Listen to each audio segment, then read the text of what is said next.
This is one of my favourites, so you can do it when you're at TV.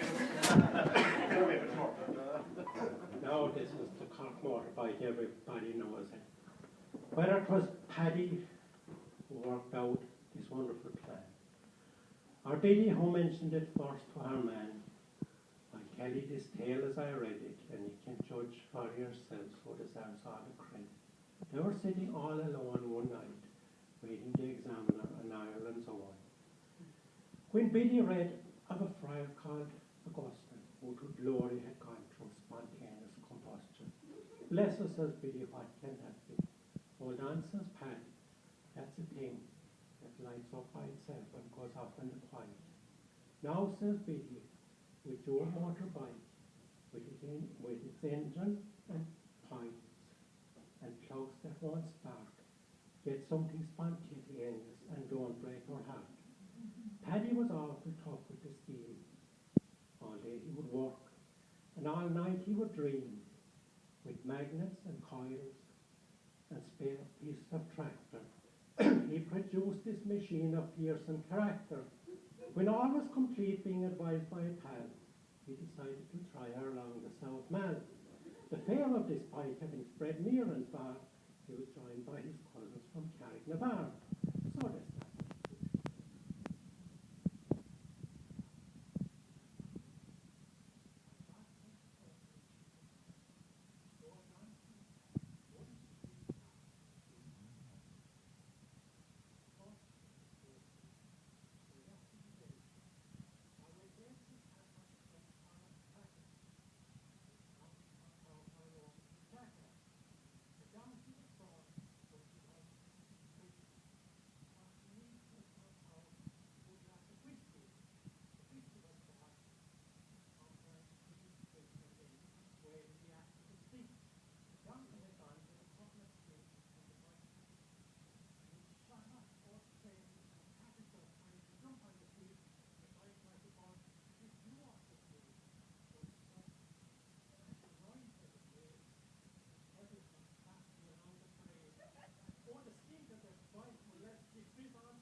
There was mad Judy Mulligan at Thompson's front door.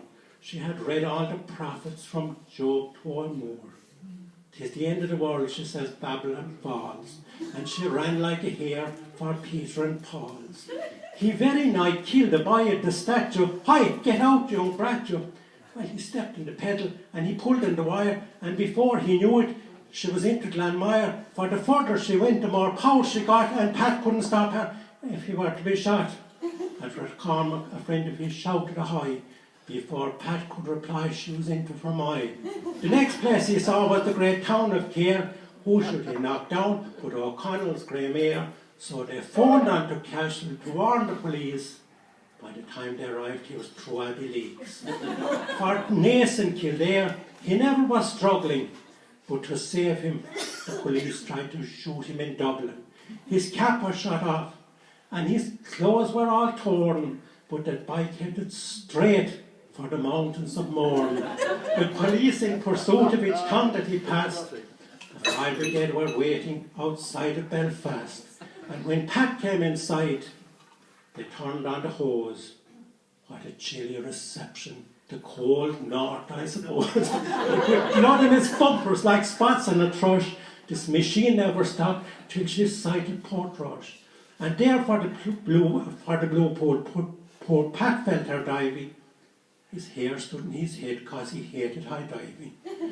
Well, she rose in the air and she sunk in the wave. Poor Pat now lies in some deep ocean cave.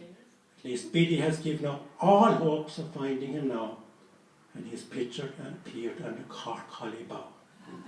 But the mate of a submarine, coming home from the West Indies, swears one day while cleaning the windies, they have passed him a bike making straight for New York, and the engine was stamped manufactured in Cork.